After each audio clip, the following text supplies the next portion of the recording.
I'm Leah Wack, and I'm the Dean of Arts, Sciences, and Community Studies. So I oversee the School of Community Studies and the School of Arts and Sciences and Regional Stewardship.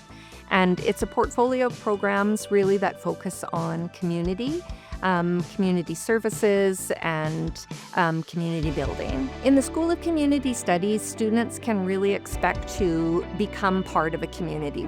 That word really sums up our whole school. We bring students from all walks of life, and the students tell us that in very short order, they really feel like they belong.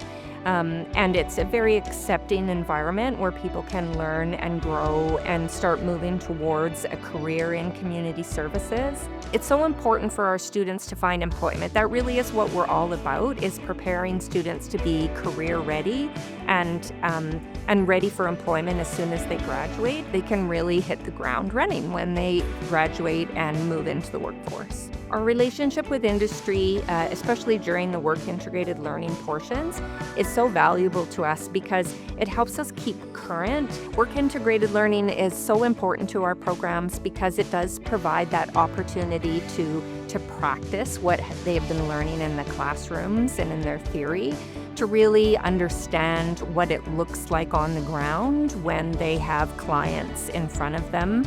We're in constant communication with our industry partners so that we can stay on top of those issues and trends in their industry. So we do a comprehensive program review where we really dive deep and do a lot of focus groups with learners and our industry partners to understand if our programs are keeping up with the industry trends. We often hear feedback from our graduates that when they get out into the workforce, they're told about how well prepared they were. Then they find that actually our program was more rigorous than the university program that they're entering, and they're so thankful for that. That's what sets our graduates apart from many other programs, is their skill set.